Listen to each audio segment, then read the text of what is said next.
by oxidation of side alkyl group. Side alkyl group in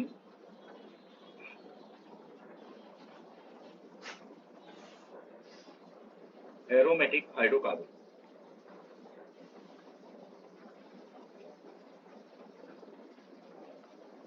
जो aromatic hydrocarbon होते हैं उनके साइड एल्काइल ग्रुप को आप ऑक्सीडाइज कर सकते हैं और वहां पर कार्बोक्सिलिक एसिड का फॉर्मेशन होगा। ये बहुत इंपॉर्टेंट रिएक्शन होती है, लेकिन जितनी इंपॉर्टेंट होती है ये उतनी ही बार पढ़ी भी जाती है। इसे ये आप लोगों ने कई बार सुन रखी होगी, आपको दिक्कत नहीं आएगी। आप इसकी रिएक्शन कर दीजिएगा यहाँ पर KMnO4 के साथ, यहाँ पर हमारे पास बन जाएगा कार्बोक्सिलिक एसिड, ये ऑक्सीडाइज हो जाएगा इससे, और यहाँ पर बन जाएगा कार्बोक्सिलिक एसिड। यही नहीं कि अगर आपने इस तरह का कंपाउंड यहाँ पर ले लिया, यहाँ पर हमें पास CH2 CH3, इससे कोई फर्क नहीं पड़ता, बस ये जो कार्बन है इस कार्बन के पास में हाइड्रोजन होनी चाहिए। यहाँ पर आपने KMnO4 लिया, इस केस में अगेन रिएक्शन होगी और यहाँ पर भी बेंजोइक एसिड का ही फॉर्मेशन होगा। बस इसमें थोड़ा सा ध्यान ये रखेगी कि अगर यहाँ पर हाइड्रोजन नहीं है, अगर यहाँ पर हाइड्रोजन नहीं है तो क्या होगा।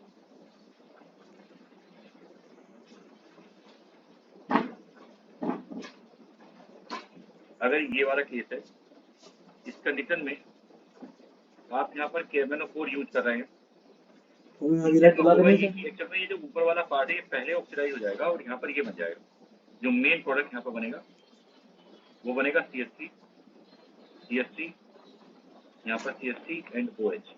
जो बचा हुआ बची हुई रिंग है वो सब ब्रेक हो जाएगी, वो सब टूट जाएगी और डिफरेंट टाइप के प्रोडक्ट बना देगी। लेकिन हाँ ये बात जो है कि इस केस में यहाँ पर टर्सरी एल्कोहल का फॉर्मेशन हो जाएगा। अगर आपने इसको हीट कर दिया तो फिर ये टर्सरी एल्कोहल भी ब्रेक हो जाएगा। लेकिन यूजुअल कंडीशन में जो आपकी यहाँ पर एक कंडीशन होती है, उन कंडीशन में यहाँ पर टर्सरी एल्कोहल का फॉर्मेशन हो जाता है।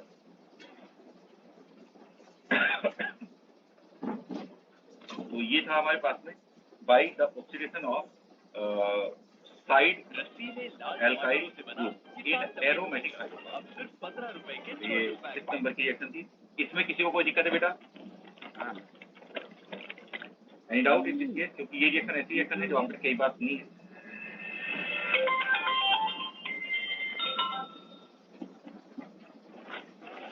ये रिएक्शन ऐसी है जो आप कई बार सुनते हैं। अब देखते हैं एक बार इस 7 नंबर की रिएक्शन हमारे पास में क्या रहेगी। ये रहेगी बाय हाइड्रोलाइसिस, समझ लीजिए, bye hydrolysis of try halogen derivative.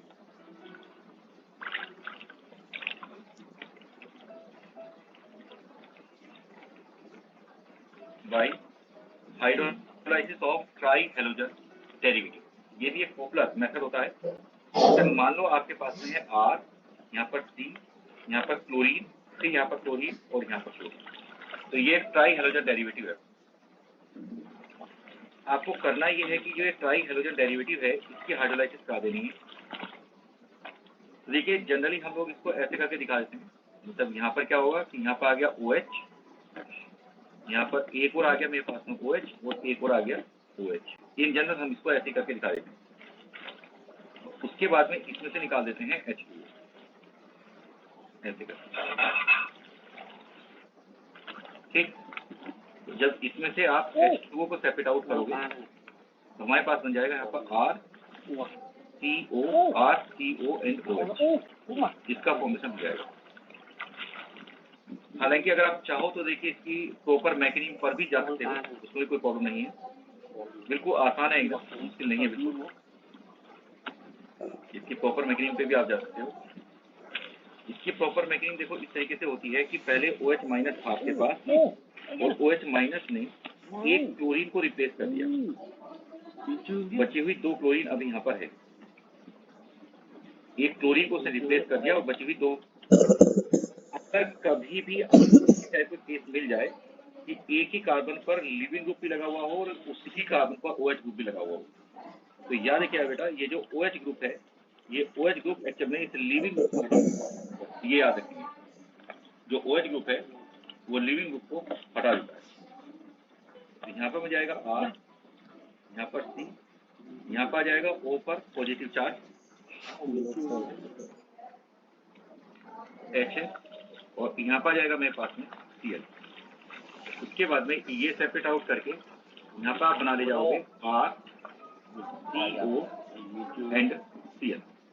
और अभी मैंने आपको बताया था कि जो RCOCl है उसकी हाइड्रोलाइसिस से कार्बोक्सिलिक एसिड का ही फॉर्मेशन होता है। ये मैंने अभी आपको समझाया था। इस कंडीशन में यहाँ पर RCOH का फॉर्मेशन हो जाएगा। तो आप ऐसा भी सोच सकते हो, और जो प्रॉपर मैकेनिज्म है उसके अकॉर्डिंग जा सकते हो, नहीं तो सीधा भी आप सोच सकते हो, कुछ नहीं पड़ेगा इससे। बस आपको याद रहनी चाहिए कि ट्राई हैलोजन डेरिवेटिव की रिएक्शन NaOH के साथ में कराने पर या KOH के साथ में जाने पर यहाँ से कार्बोक्सिलिक एसिड का फॉर्मेशन हो जाएगा। बताओ बेटा, किसी को कोई दिक्कत इसमें?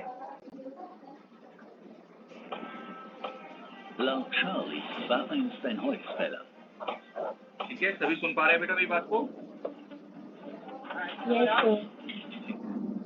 Of the Japanese giant salmon यहाँ पर data collection for the institute एक नंबर का on with this animal.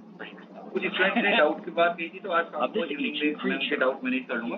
ठीक है, तो जो भी ऐसे बच्चे हैं मुझे बता देना, एक साथ ही डाउट करेंगे कोई बात। नेक्स्ट रिएक्शन की हम यहाँ पर बात करेंगे, और जो नेक्स्ट रिएक्शन है हमारे पास में उसको हम लोग कहते हैं बेटा यहाँ पर कोच रिएक्शन। एक रिएक्शन हमारे पास में कोच रिएक्शन। ठीक, कोच रिएक्शन में आप एल्कीन की रिएक्शन कार्बन मोनोऑक्साइड और H2O के साथ में कराते हैं, और कोई मुख्य रिएक्शन नहीं है। कभी भी आपसे इसके बारे में पूछा जाएगा, और इस केस में बस आपको ये याद रखना है कि मैं यहाँ पर करके दिखाता हूँ। सपोज दैट आपके पास में यहाँ पर है, Get it in the next when you bring it up here. Coach reagent coach reagent होता है carbon monoxide plus H2O। Oh, he's so slimy, impossible to hold on to. जैसे आपके पास में कोई Cradling a Japanese एल्कीन की reaction आपने carbon monoxide और H2O के साथ में कराई, तो आपको कुछ नहीं करना। ये जो कार्बन है, ये वाला जो कार्बन है, कार्बन मोनोऑक्साइड का जो कार्बन है, ये एक्चुअल में उस कार्बन पे जाकर अटैच होता है जहाँ हाइड्रोजन कम होती है।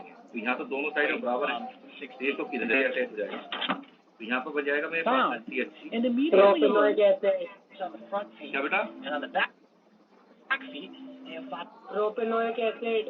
हाँ, यस। तो यहाँ पर बन जाएगा CH। And a true honor. बस ये थोड़ा सा याद रखना है।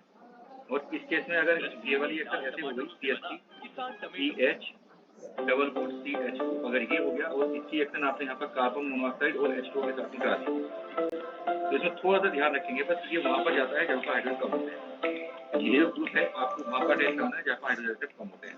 इसकी प्रॉपर मैकेनिज्म पढ़नी भी नहीं है। CH3 यहाँ पर हो जाएगा CH, और यहाँ पर बन जाएगा COH, और यहाँ पर बन जाएगा बेटा CH। बस इतनी सी बातें याद रखिए, और ज्यादा आपको कुछ नहीं करना।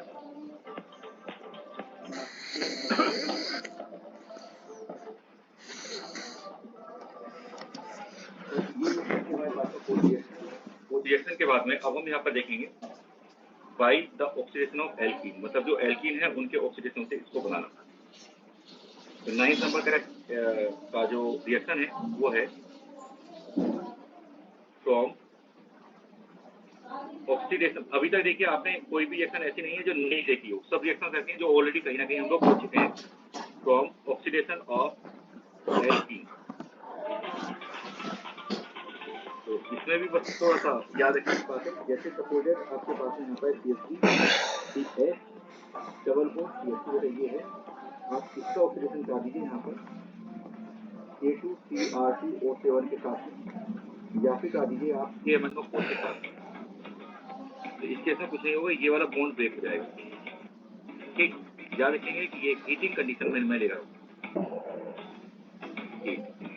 अगर ये आपने लिया कोल्ड, अगर आपने लिया यहाँ पर ये कोल्ड, तो यहाँ पर और यहाँ पर दोनों साइड पर OH आ जाएगा, तब तो दोनों साइड पर OH आ जाएगा। लेकिन अगर आपने इसको लिया यहाँ पर हीट कंडीशन में, फोर्स फॉर्म में लिया तो यहाँ पे ये बॉन्ड ब्रेक हो जाएगा और दोनों साइड से कार्बोक्सिलिक एसिड का फॉर्मेशन होगा। और अगर कार्बोक्सिलिक एसिड में फॉर्मिक एसिड बना तो वो CO2 में कन्वर्ट हो जाएगा। तो यहाँ से बॉन्ड ब्रेक हो गया, यहाँ पे बन जाएगा CH3 COH और राइट साइड से यहाँ पे बन जाएगा CO। एक और एग्जाम्पल की हेल्प से समझ लेते हैं क्योंकि थोड़ा सा कंफ्यूजन हो सकता है रह जाए। यहाँ पर मान लीजिए ये रिएक्टर है, तो इसमें आपने यहाँ पर लिया है KMnO4 या K2Cr2O7 हीटिंग कंडीशन में।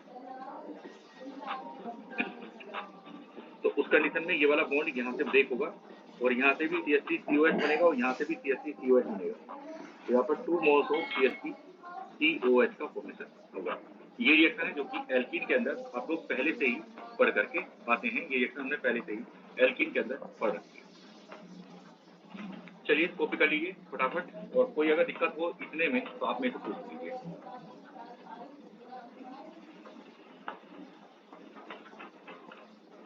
हाँ भाई, इसमें कोई दिक्कत तो नहीं किसी को? चलिए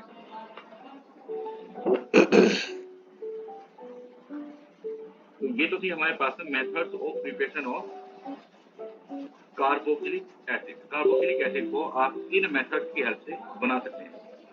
इसके बाद में देखिएगा, अब हम यहाँ पर जो बात करेंगे उसमें एक है हमारे पास में फिजिकल प्रॉपर्टी, एक है यहाँ पर फिजिकल प्रॉपर्टी। देखिए मैं आपको बता दूं कि फिजिकल प्रॉपर्टीज इनकी बिल्कुल एकदम आसान होती हैं और जो पॉइंट्स हैं वो हम पहले डिस्कस करके आए हैं। बस एक पॉइंट है जो कि हमने डिस्कस नहीं कर रखा, उसको भी देखेंगे यहाँ पर। मान लीजिए हम यहाँ पर बात करते हैं बॉइलिंग पॉइंट। अगर हम बॉइलिंग पॉइंट की बात करें तो आपको याद रखना है कि बॉइलिंग पॉइंट में जो चेक किया जाता है, बॉइलिंग पॉइंट जो चेक किया जाता है, बॉइलिंग पॉइंट के अकॉर्डिंग अगर जब आप चलते हैं तो इसमें दो चीजें देखते हैं। ऑर्गेनिक मॉलिक्यूल्स के अंदर दो चीजें देखते हैं। एक तो आप चेक करते हो यहाँ पर हाइड्रोजन बॉन्डिंग। ऑर्गेनिक मॉलिक्यूल के अंदर दो बातें आप चेक करोगे, हाइड्रोजन बॉन्डिंग। मैं एक और बात चलिए यहाँ पर लिख देता हूँ, हाइड्रोजन बॉन्डिंग। एक है हमारे पास में यहाँ पर molecular mass, hydrogen bonding, molecular mass and polarity. ये तीन ऐसे पैरामीटर हैं जिनकी हेल्प से आप किसी भी सब्सटेंस का जो बॉइलिंग पॉइंट है उसको डिसाइड करते हैं। देखिए बेटा कैसे, मान लीजिए मेरे पास में यहाँ पर है RCOOH, एक कंपाउंड ये है। दूसरा कंपाउंड मेरे पास में यहाँ पर है R, यहाँ पर मैं ले लिया CH2OH। एक मैंने यहाँ पर ले लिया RCHO, एक मैंने इसको ले लिया। अब हम चाहते हैं कि इनके बॉइलिंग पॉइंट को कंपेयर किया जाए। तो देखिए बेटा इस केस में अगर आप देखोगे तो देखो यहाँ से ये OH ग्रुप इसमें प्रेजेंट है, तो यहाँ से हमारे पास में हो जाएगी इसमें हाइड्रोजन बॉन्डिंग, यहाँ से हो जाएगी इसमें हाइड्रोजन बॉन्डिंग, क्योंकि इस केस में OH ग्रुप प्रेजेंट है। लेकिन इस केस में यहाँ पर CO भी प्रेजेंट है जो कि पोलर है, तो यहाँ से आ जाएगी इसमें पोलैरिटी। तो ये पोलैरिटी भी है और हाइड्रोजन बॉन्डिंग भी है। इसमें अगर हम बात करेंगे तो केवल यहाँ पर हाइड्रोजन बॉन्डिंग ही होगी, OH ग्रुप है। इस केस में केवल हाइड्रोजन बॉन्डिंग होगी। और अगर मैं इसकी बात करता हूँ तो ये पोलर ग्रुप, पोलर बॉन्ड है यहाँ पर, इसमें केवल पोलैरिटी की बात हो रही है। इस कॉन्सेप्ट के अकॉर्डिंग बॉइलिंग पॉइंट सबसे ज्यादा कार्बोक्सिलिक एसिड का, उसके बाद में अल्कोहल का, उसके बाद में एल्डिहाइड और कीटोन का आएगा। एक ऑर्डर तो मैंने ये बता दिया।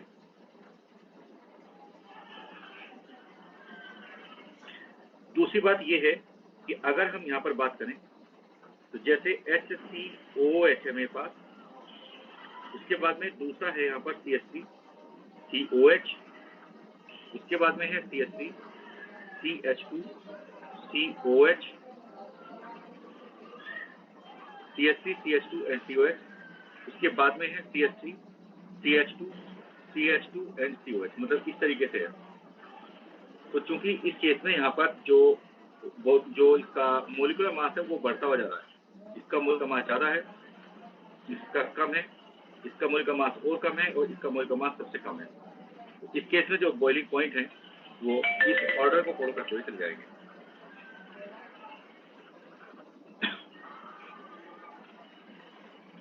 एक बात तो मैंने आपको ये समझा दी। अब हम यहाँ पर बात करेंगे दूसरी, और जो दूसरी बात है वो होती है सोल्यूबिलिटी इन वाटर। दूसरी है सोल्यूबिलिटी इन वाटर।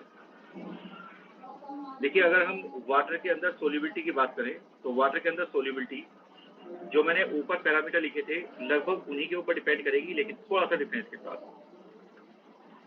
अगर कोई मॉलिक्यूल ऐसा है जो वाटर मॉलिक्यूल के साथ में हाइड्रोजन बॉन्डिंग कर सकता है, वाटर मॉलिक्यूल के साथ में अगर वो हाइड्रोजन बॉन्डिंग कर सकता है, तब तो वो वाटर के अंदर सोल्यूबल होगा, पक्की बात है। दूसरी बात ये है कि पोलैरिटी भी इसमें अपना रोल प्ले करेगी। अगर पोलर ज्यादा है तो वो सोल्यूबल होगा, और अगर कम पोलर है तो वो सोल्यूबल नहीं होगा। पोलैरिटी भी अपना रोल प्ले करेगी। लेकिन तीसरा जो हमारे पास में है, जो कि मैंने ऊपर लिया था और मैंने कहा था कि मोलिकुलर मास के ज्यादा होने पर बॉइलिंग पॉइंट ज्यादा होता है, लेकिन यहाँ पर मैं उल्टा कहूंगा और मैं कहूंगा कि मोलिकुलर मास अगर ज्यादा हो गया तो उस केस में सोल्यूबिलिटी और कम हो जाएगी। तो मोलर मास का इफेक्ट पड़ेगा, लेकिन उल्टा इफेक्ट पड़ेगा मोलर मास। मैं कारण भी बता दूंगा।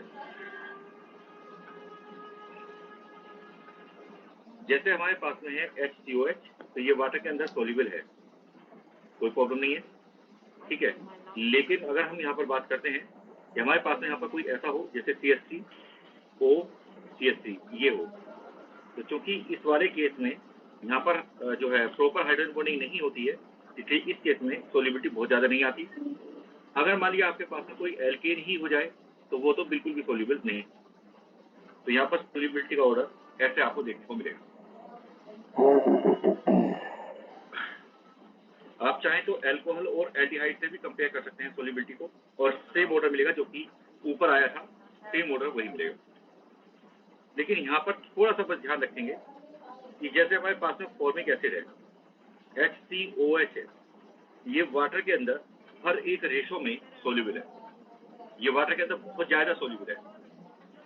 जो हमारे पास CH3COH है वो थोड़ा बहुत कम सोल्यूबल है, हालांकि ये भी काफी सोल्यूबल होता है। और जितना आप यहाँ पर जो एल्काइल पार्ट है उसको बढ़ाते हुए चले जाओगे, जितना आप यहाँ पर जो एल्काइल पार्ट है उसको बढ़ाते हुए चले जाओगे, तो जो ये एल्काइल पार्ट है ये जितना बड़ा होता हुआ चला जाएगा उतना ही सोल्यूबिलिटी कम होती हुई चली जाएगी। बताओ बेटा, ये बात क्लियर है?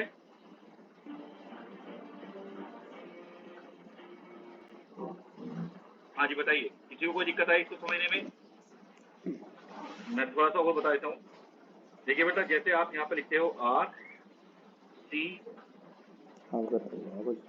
और यहाँ पर है OH, तो याद रखिएगा कि जो कार्बोक्सिलिक एसिड होते हैं उनका जो ये वाला पार्ट होता है ये एक्चुअल में पानी के अंदर सोल्यूबल होता है, क्योंकि इसके अंदर पोलैरिटी भी है और ये हाइड्रोजन बॉन्डिंग भी कर देता है। लेकिन जो इसका ये वाला पार्ट है ये पानी के अंदर सोल्यूबल नहीं होता, इसलिए इस पार्ट को हम लोग कहते हैं हाइड्रोफिलिक पार्ट। ये पानी के अंदर सोल्यूबल होता है तो ये कहलाता है हाइड्रोफिलिक पार्ट, और जो ये वाला पार्ट है बेटा ये कहलाता है हाइड्रोफोबिक पार्ट। ये होता है हाइड्रोफोबिक पार्ट। तो ये पानी में डिजोल्व नहीं होता है या पानी में डिजोल्व होने को रोकता है, और ये होता है हाइड्रोफिलिक पार्ट। मैं उम्मीद करता हूँ कि ये बात यहाँ पर क्लियर हो गई होगी। Any doubt to any student बेटा? No sir.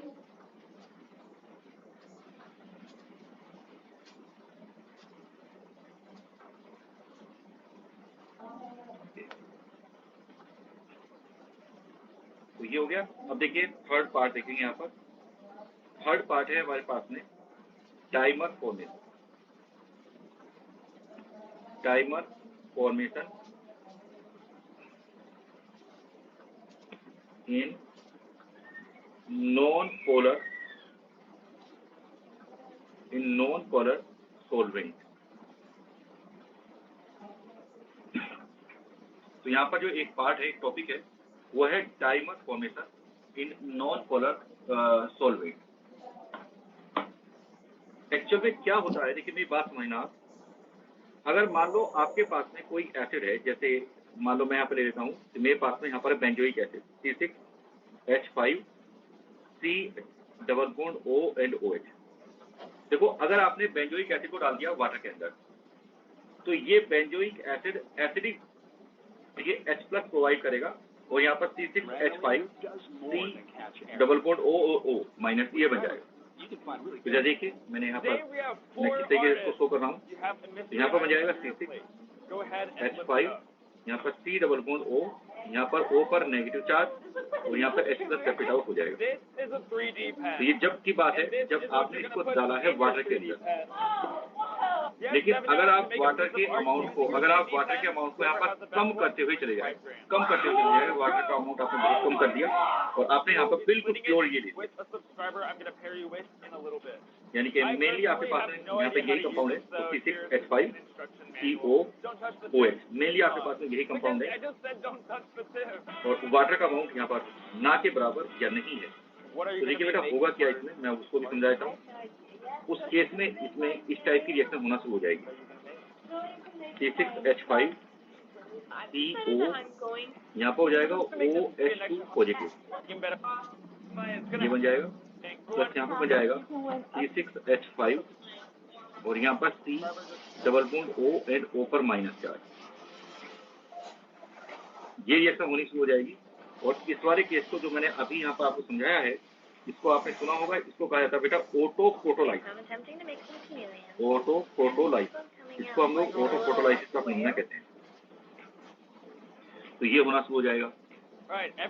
लेकिन यहाँ पर एक और इंटरेस्टिंग बात है, और एक इंटरेस्टिंग बात ये है कि अगर आपने यहाँ पर बेंजोइक एसिड को लिया,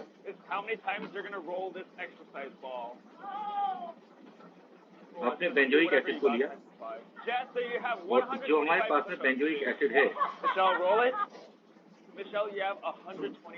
जो हमारे पास बेंजोइक एसिड है उसको आपने डाल दिया बेंजीन के अंदर, यानी कि C6H6 के अंदर डाल दिया बेंजीन के अंदर। यहाँ पर मैं कह रहा हूँ कि non polar solvent.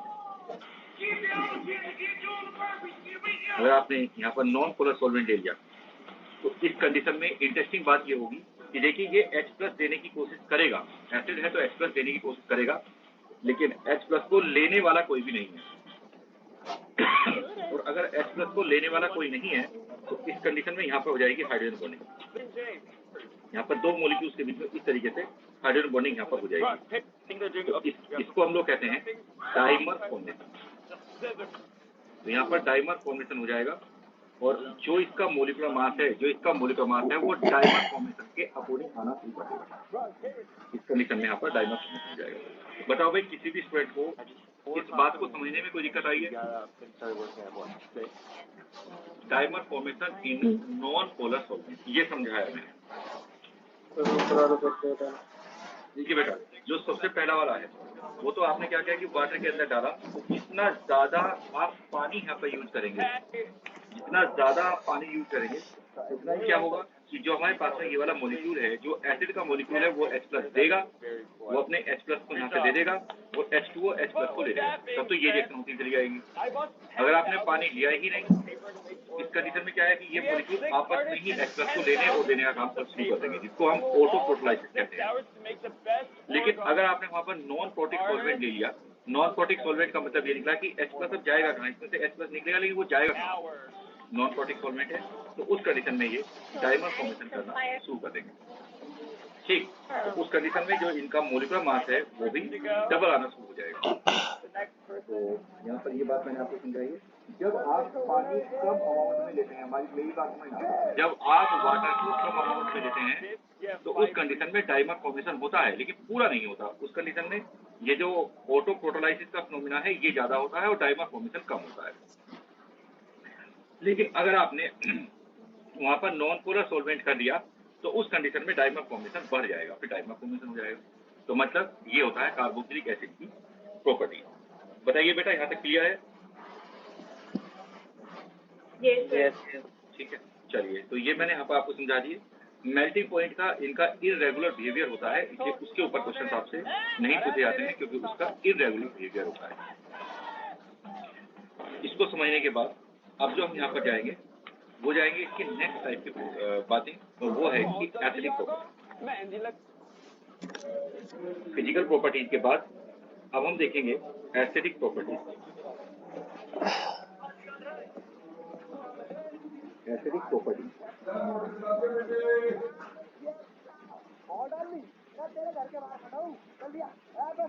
Acidic properties of carboxylic acid. देखिए अगर मैं एसिडिक प्रॉपर्टीज की बात करूं तो ये एसिडिक तो खैर होते हैं, और ये एसिडिक क्यों होते हैं वो देखते हैं पहले। RCO, यहाँ पर मेरे पास है बेटा OH।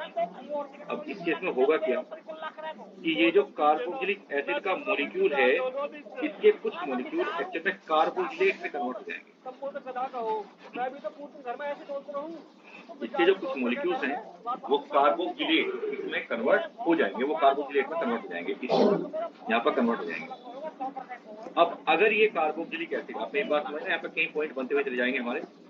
अगर ये कार्बोक्सिलिक एसिड कार्बोक्सिलेट आयन को इजीली बना लेता है, ये कार्बोक्सिलेट आयन को इजीली बना लेता है, तो उस कंडीशन में यहाँ से H+ डेवलप होगा, और अगर H+ डेवलप होगा तो उस कंडीशन में फिर एसिडिक प्रॉपर्टीज भी आएगी।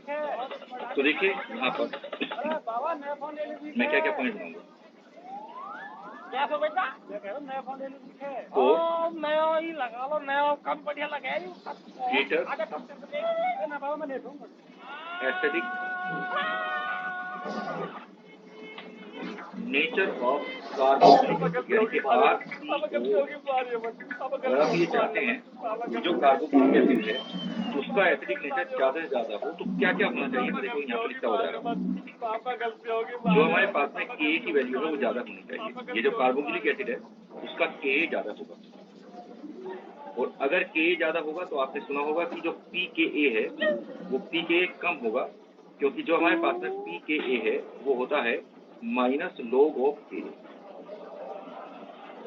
इस केस में जितना ज्यादा Ka आएगा pKa उतना कम होगा। दूसरी बात यहाँ पर हम कहेंगे ग्रेटर स्टेबिलिटी। मेरा बेटा दौड़ दिया, मेरा लाल पहुंच है। अब मैं रोटी कैसे खाई करूंगा, या मैं रागड़ी सुन कहता मेरा रोटी बचेगी और जाऊंगा मेरे घर से। स्टेबिलिटी ज्यादा होनी चाहिए, जितना ये ज्यादा स्टेबल होगा उतना ही कार्बोक्सिलिक एसिड ज्यादा एसिडिक होगा। उसके बाद देखिए ये जो मेरे पास में है ये यहाँ पर RCO और O पर नेगेटिव चार्ज। अब मुझे मैंने कहा कि भाई इसकी स्टेबिलिटी ज्यादा होनी चाहिए। इसकी स्टेबिलिटी तब ज्यादा हो सकती है जब ये जो R ग्रुप लगा हुआ है इसके अंदर इलेक्ट्रॉन विथड्रॉइंग नेचर, इसके अंदर हमारे पास में इलेक्ट्रॉन विथड्रॉइंग ग्रुप लगा हुआ हो, इलेक्ट्रॉन विथड्रॉइंग। कैसे कोई लॉटरी लगी दिखे? अरे भाई मेरे पास एक बहुत तगड़ा आइडिया इस बार मूवी बनाने। तो मैंने यहाँ पर ये कहा है कि अगर आप ये चाहते हो कि कार्बोक्सिलिक एसिड ज्यादा एसिडिक हो तो उस कंडीशन में ये बातें आपको देखने को मिलेगी, और इन्हीं बातों के ऊपर। हाँ भाई बताइए जरा, पॉइंट को समझने में कोई दिक्कत आई? कोई दिक्कत कोई दिक्कत करना चाह रहा हो कुछ बात? बस जी ऐसी फोन आ रहा किसी को, पर डीसी एक दिक्कत रही बहुत ज्यादा, कुछ गाड़ी घोड़ा को जुगाड़ करवा दे, कैसे भी करके पार्क तक जाना हो अभी। अरे गाड़ी घोड़ा जुगाड़ बहुत करवा दे मेरे। अभी कोई दिक्कत आगे बढ़ जाओ। इससे कौन तो टक्कर टेंशन की ले रहा हूँ, कोई इमोशनल कर रहा हूँ। आज आप लोग कुछ कम इंटरेक्ट कर रहे हैं, क्या मामला है भाई? ऐसा तो नहीं है कि पहली क्लास हो गई हो तो इस स्थिति में अभी पूरी प्रॉपर्ली नींद ना उतरी हो, ऐसा तो नहीं है बेटा? क्यों भाई? पार्थ जैन, आयुषी शर्मा, हाँ रोहानी सिंह, और रानी है, दिया वाजपेयी है, विदुषी। ठीक है, तो ऐसा नहीं करो, ठीक है? आप थोड़ा इंटरेक्ट करते रहिए, तो यहाँ तक कोई दिक्कत नहीं होनी चाहिए। अब हम यहाँ पर इसके ऊपर बेस्ड कुछ पॉइंट कर लेते हैं। जैसे मान लीजिए आपसे कहा गया कि एक तो है बेटा हमारे पास में CH3CH2OH, और एक मेरे पास में यहाँ पर है CH3COH, और एक मेरे पास में यहाँ पर है C6H5 एंड OH, यानी कि फिनोल। बस थोड़ा सा मैं इसको आगे पीछे करके लिख देता हूँ। C6H5OH, और एक है मेरे पास में यहाँ पर CH2OH।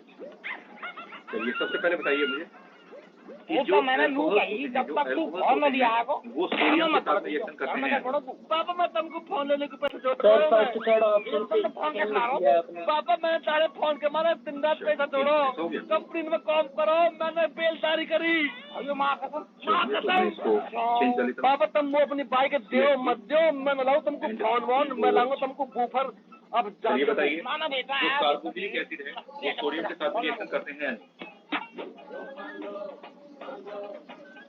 देखी जा जाके बात करते मैं क्या रोडन पे पानी भरा पड़ा बोलो भाई, पैर का yes or no? अच्छा जी, चलो बाबा छोड़ो पर ये बताओ कुछ खाओगे देख लो थारी मर्जी है अब। जो हाँ करते हैं ऐसा मैं देखो, फटूंगा नहीं पीछे अरे तू जा रुमाल जैसे बांध ले हमारे मुंह पास पे में कोई अरे मोटरसाइकिल कैसे ले जा हाथ में CHOOH है, ऐसे रिएक्शन आपने सोडियम के साथ में कराई, सोडियम क्या करेगा, ये इलेक्ट्रॉन को दे देगा। देखो ज्यादा बेटर है वो समझने के लिए मैं थोड़ा सा रख देने देता हूँ।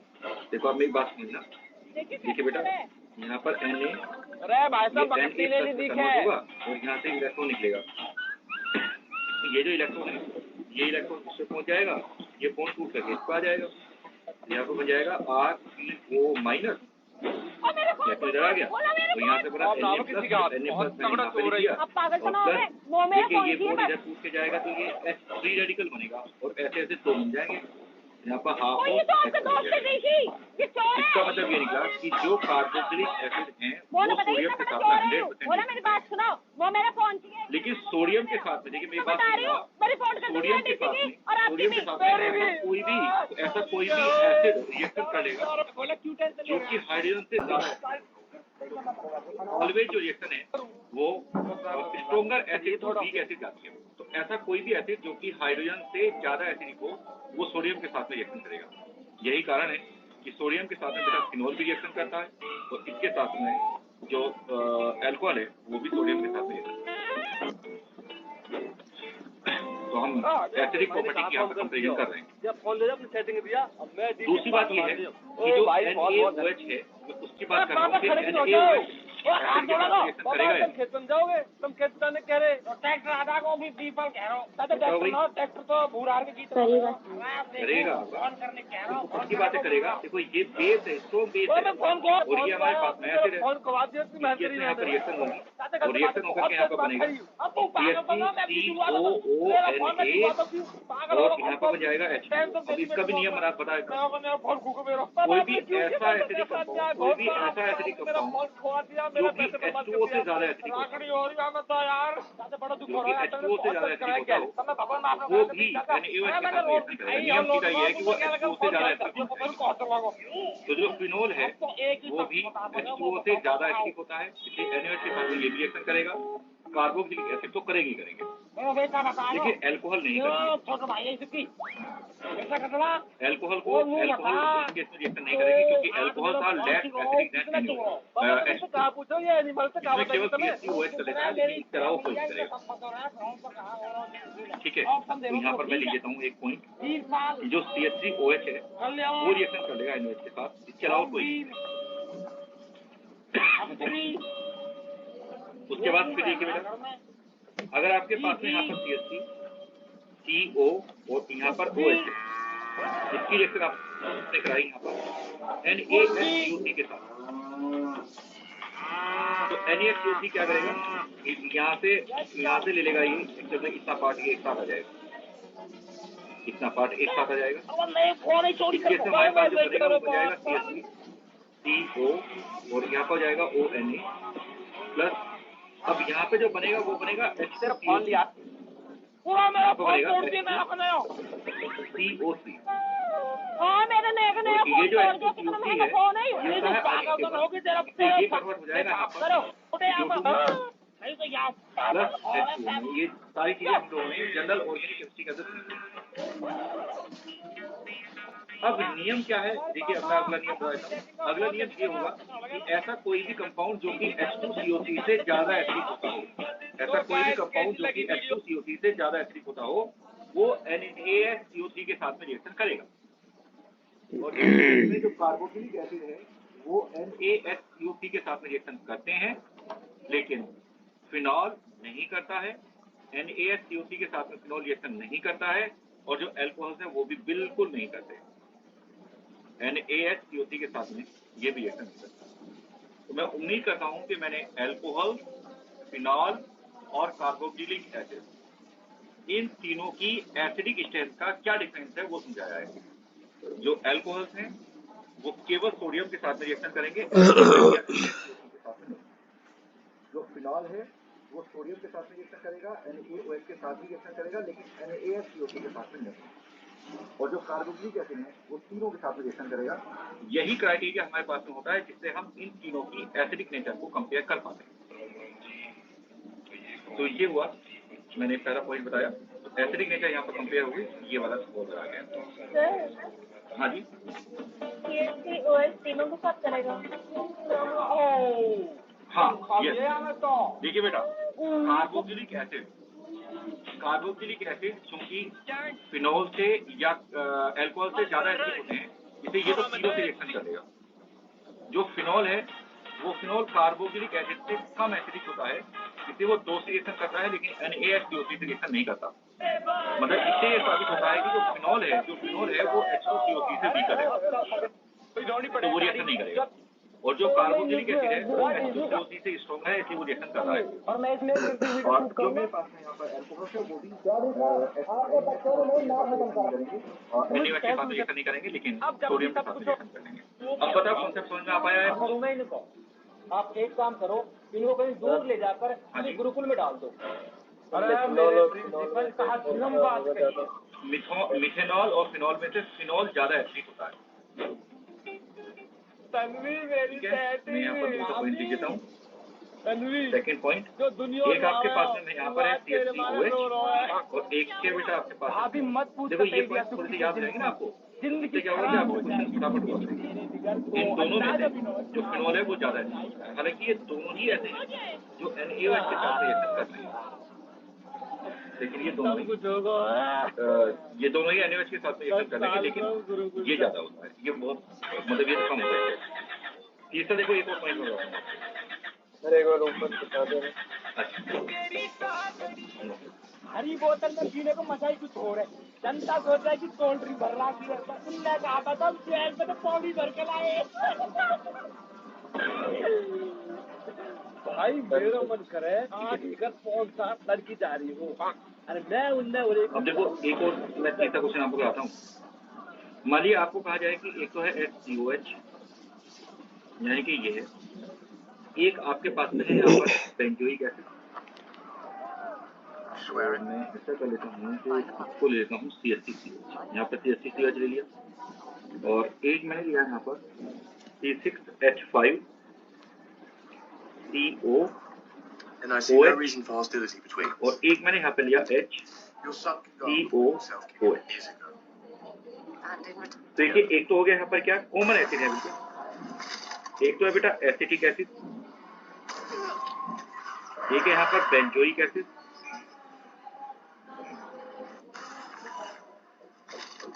और एक है आपके पास में यहाँ पर that is a formic acid.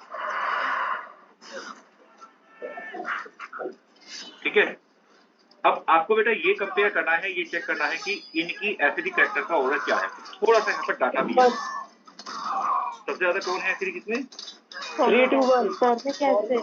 हाँ, इस केस में जब हमारे पास में ऑर्डर आता है वो एक्चुअल में ये आता है। ठीक है, और इसका कारण सिर्फ इतना सा होता है कि एक्चुअल में जो हमारे पास में यहाँ पे C6H5S के 2 इफेक्ट हैं।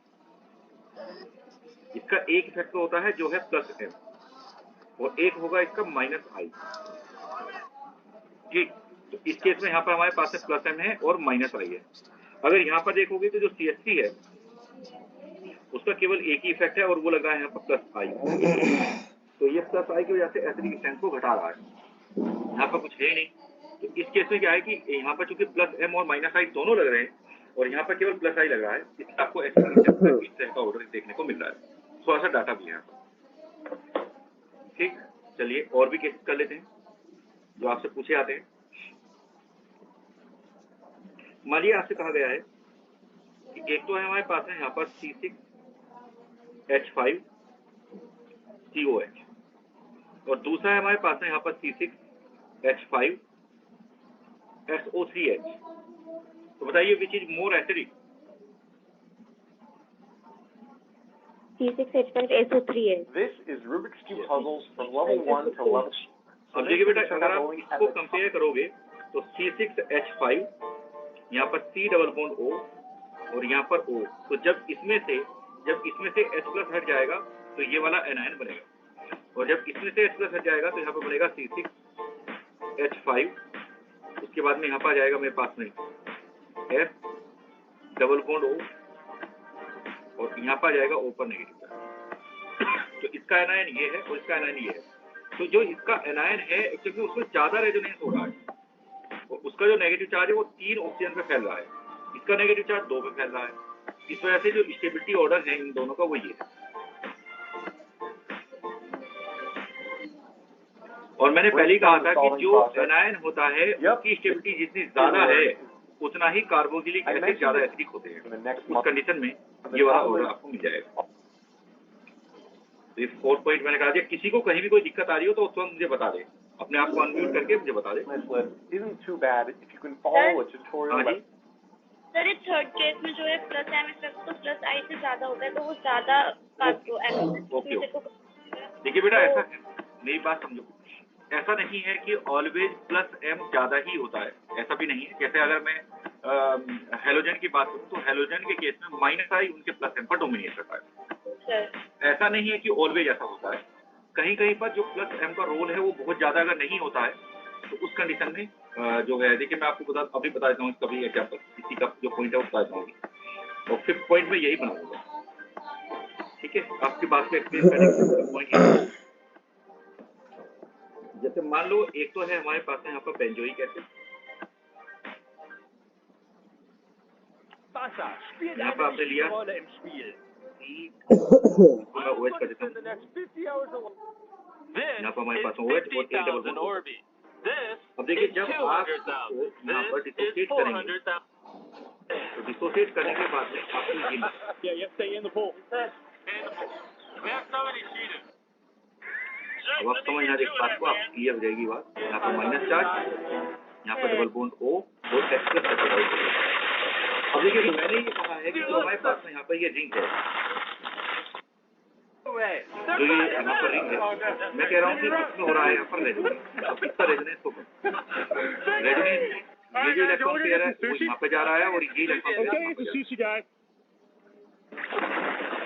I think Chandler deserves to get thrown in a pit of Orbeez. अब आप मुझे बस एक बात ये बताइए, इस रेजोनेंस की वजह से जो इसकी स्टेबिलिटी है वो बढ़ी है। This is the weirdest thing we've ever done. We love you, Chandler. कम हो जाएगी अगर benzene negative charge, Not enough you ये guys. जो नेगेटिव चार्ज है, नेगेटिव चार्ज इसमें को ऐसे रेजोनेंस होगा। इस रेजोनेंस की वजह से जो स्टेबिलिटी है नेगेटिव चार्ज की वो बढ़ी या घटी? Eat it, Johnny. बढ़ गई। Let me try. ठीक है, वो बढ़ गई। Here, yeah. लेकिन अब ये जो बेंजीन है ये क्या कर रही है उसको? वो कम कर देगी स्टेबिलिटी। बिल्कुल। अब देखो इस केस में क्या हो रहा है, जैसे मान लीजिए यहाँ पर O है और यहाँ पर मान लीजिए नेगेटिव चार्ज है, तो इस कंडीशन में ये जो बेंजीन रिंग है ये अपनी इलेक्ट्रॉन पेयर को इधर देगी और इससे ये इलेक्ट्रॉन पेयर यहाँ पर चला जाएगा। तो जब ये इलेक्ट्रॉन पेयर इधर चला जाएगा तो क्या होगा कि इससे पहले से ही नेगेटिव चार्ज होगा, तो इसको यहाँ पर रेजोनेंस में आने में दिक्कत आएगी। तो मतलब ये निकला कि इसने बेंजीन रिंग ने अपना इफेक्ट लगा दिया और वो इफेक्ट लगाया प्लस में। देखिए बेटा आप मुझे एक बात ये बताओ कि अगर मैं इसके इस इफेक्ट की वजह से इसकी रेजोनेटिंग स्ट्रक्चर बनाता हूँ दूसरी, एक मैं बना के दिखाता हूँ आपको। अगर मैं बनाता हूँ तो क्या हुआ, ये इलेक्ट्रॉन पे इधर गया, यहाँ पर प्लस चार्ज आया, यहाँ पर बॉन्ड है, यहाँ पर बॉन्ड है, यहाँ पर C, यहाँ पर आ गया O पर नेगेटिव चार्ज और यहाँ पर आ गया मेरे पास तो O पे पहले से ही नेगेटिव चार्ज है। अब मेरी बात आप ये सोचिए कि जैसे ही आपने यहाँ पर रेजोनेंस दिखाया, जैसे ही आपने इस इलेक्ट्रॉन पेयर को ऊपर की तरफ को भेजा और आपने रेजोनेंस दिखाया, तो जो मेरे पास में बेंजीन रिंग थी उसका एरोमेटिक कैरेक्टर खत्म हो गया, उसका एरोमेटिक कैरेक्टर बिगड़ गया। और जब उसका एरोमेटिक कैरेक्टर बिगड़ गया तो जो स्टेबिलिटी थी वो कम हो गई। तो मतलब ये निकला कि ये बेंजीन रिंग जो है इलेक्ट्रॉन पेयर को ड्यू टू प्लस एम दे जरूर रही है, लेकिन इससे बेंजीन रिंग को नुकसान ये पहुंच रहा है कि उसका एरोमेटिक कैरेक्टर बिगड़ रहा है। तो इस स्थिति में ये प्लस एम जरूर लगा रही है, लेकिन पावरफुल प्लस एम बिल्कुल नहीं लगा रही है, बहुत कमजोर प्लस एम है। याद रखिए कि बेंजीन रिंग का प्लस एम या माइनस एम ये एक्चुअल में नॉर्मल टाइप के प्लस एम या माइनस एम से कमजोर होता है। तो बेंजीन रिंग का प्लस एम या माइनस एम बहुत ज्यादा नहीं होता है। अब बताओ बेटा मेरी बात समझ में आ पाई या नहीं? Yes sir. Yes sir. ठीक है, बेंजीन रिंग का प्लस एम और माइनस एम बहुत ज्यादा नहीं होता है, बस ठीक है होता है, लेकिन इतना पावरफुल नहीं हो सकता। क्यों? जितना पावरफुल ये वाला है ना इनका जो आपस में यहाँ पर हो रहा है, ये वाला ये बहुत अच्छा रेजोनेंस है और इसकी वजह से इसकी एसिडिक स्ट्रेंथ अच्छी खासी आ रही है। लेकिन बेंजीन रिंग तो केवल बस बिगाड़ रही है सिस्टम को, बस और कुछ नहीं कर रहा, हल्का सा वो प्लस एम लगा करके सिस्टम को बिगाड़ रही है। अब देखो एक छोटी सी बात यहाँ पर और भी है, अगर मैं ऑर्थो पोजीशन पर जो बेंजोइक एसिड है, मानिए मैंने एक एनायन यहाँ पर बनाया और यहाँ पर आ रहा है मेरे पास में, थोड़ा सा इसको इधर लिख लेता हूँ,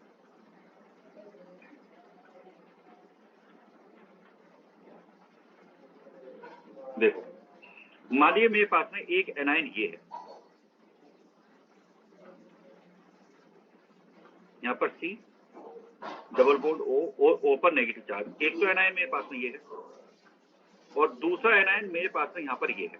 आप समझना मेरी बात को जरा, एक एनायन मेरे पास में यहाँ पर है ये, यहाँ पर मैंने लगा दिया CS। अब क्वेश्चन ये है कि इन दोनों एनायन में ऐसे कौन सा एनायन ज्यादा स्टेबल है, बस कुछ CS3 भी नहीं, मैं तो यहाँ पर NO2 लगाऊंगा। क्वेश्चन ये है कि इन दोनों एनायन में से कौन सा एनायन ज्यादा स्टेबल है, ये क्वेश्चन है। हाँ जी बताइए, ये दो एनायन है और इनकी स्टेबिलिटी का ऑर्डर बना रहा है। सेकंड वाला ज्यादा स्टेबल, सेकंड वाला। तो देखिए हाँ, आप सभी इस बात को सोच रहे हैं कि जो सेकंड वाला है वो ज्यादा स्टेबल है, लेकिन आप सेकंड वाले को ज्यादा स्टेबल क्यों बता रहे हैं, मैं उसका कारण आपको बता देता हूँ। उसका कारण आप ये कह रहे हैं क्योंकि जी इसके अंदर -I भी है और -M भी है, तो ये इलेक्ट्रॉन को अपनी तरफ को खींच ले जाएगा। लेकिन मैं तो एक दूसरी बात कह रहा हूँ, मैं तो ये कह रहा हूँ कि जब ऑर्थो पोजीशन पे आप कोई भी ग्रुप लगाओगे, चाहे वो इलेक्ट्रॉन विड्रॉइंग हो या इलेक्ट्रॉन डोनेटिंग हो, उससे एक प्रॉब्लम आएगी। वो प्रॉब्लम ये आएगी कि जो हमारे पास में ये ग्रुप यहाँ पर लगा हुआ है, समझना मेरी बात को जरा एक बार, ये जो ग्रुप यहाँ पर लगा हुआ है, COH ग्रुप जो यहाँ पर लगा हुआ है, ये ग्रुप तुरंत आउट ऑफ प्लेन चला जाएगा। ये जो ग्रुप है ये तुरंत चला जाएगा आउट ऑफ प्लेन, प्लेन से बाहर चला जाएगा। पहले तो क्या था, ये भी बोर्ड के प्लेन में था और ये बेंजीन बोर्ड के प्लेन में थी, लेकिन इस समय पर क्या हुआ है, ये जो ग्रुप है ये ग्रुप चला गया आउट ऑफ प्लेन, यानी कि ये हो गया बोर्ड के परपेंडिकुलर और यहाँ पर ये पूरा बोर्ड के प्लेन में। तो ऐसा होने से, जैसे इसका प्लेन डिस्टर्ब हुआ, तो ऐसा होने से जो इसका कॉन्जुगेशन बेंजीन रिंग के साथ में आ रहा था, जो +M बेंजीन रिंग लगा रही थी, उसने लगाना बंद कर दिया। तो जब बेंजीन रिंग ने +M लगाना बंद कर दिया, तो उस कंडीशन में इसकी स्टेबिलिटी तो बढ़ गई, मतलब यहाँ पर जो स्टेबिलिटी का करेक्ट ऑर्डर है वो ये है। समझ में आया मैंने क्या कहा है? कारण क्या है इसका? कारण वो तो ही है कि -I लगा हुआ है, वो तो चलिए छोड़िए। अगर यहाँ पर इसके बजाय आप CH3 भी लेते, देखिए ये भी समझ लीजिए, आप CH3 भी लेते तो भी यही होता, क्योंकि जो हमारे पास में यहाँ पर ग्रुप लगाया जाता है वो ग्रुप इसका जो कॉन्जुगेशन बेंजीन रिंग के साथ होता है उसको खत्म कर देता है। तो जैसे ही इसका कॉन्जुगेशन बेंजीन रिंग के साथ में खत्म होता है, तो उस कंडीशन में जो बेंजीन रिंग है उसका +M बंद हो जाता है। मतलब यहाँ पर क्या हो रहा था, यहाँ पर इसका +M लग रहा था, यहाँ पे इसका +M लग रहा था, लेकिन इसका +M इस टाइम पर अब नहीं लगा है। इस ऊपर वाले ग्रुप पर इसका +M अब नहीं लग रहा है, तो +M नहीं लग रहा है तो स्टेबिलिटी बढ़ गई। इससे यहाँ पर एक नियम होगा, नियम ये होगा कि ऑर्थो सब्स्टिट्यूटेड बेंजोइक एसिड, चाहे ऑर्थो पोजीशन पे आपने इलेक्ट्रॉन विड्रॉइंग ग्रुप लगाया हो या इलेक्ट्रॉन डोनेटिंग ग्रुप लगाया हो, ortho substituted benzoic acid is more acidic then benzoic acid, क्योंकि उस कंडीशन में जो बेंजीन रिंग है उसका +M काम नहीं करता है। स्टेटमेंट लिखो एक बार, ortho substituted benzoic acid is more acidic. Ortho substituted benzoic acid is more acidic than benzoic acid.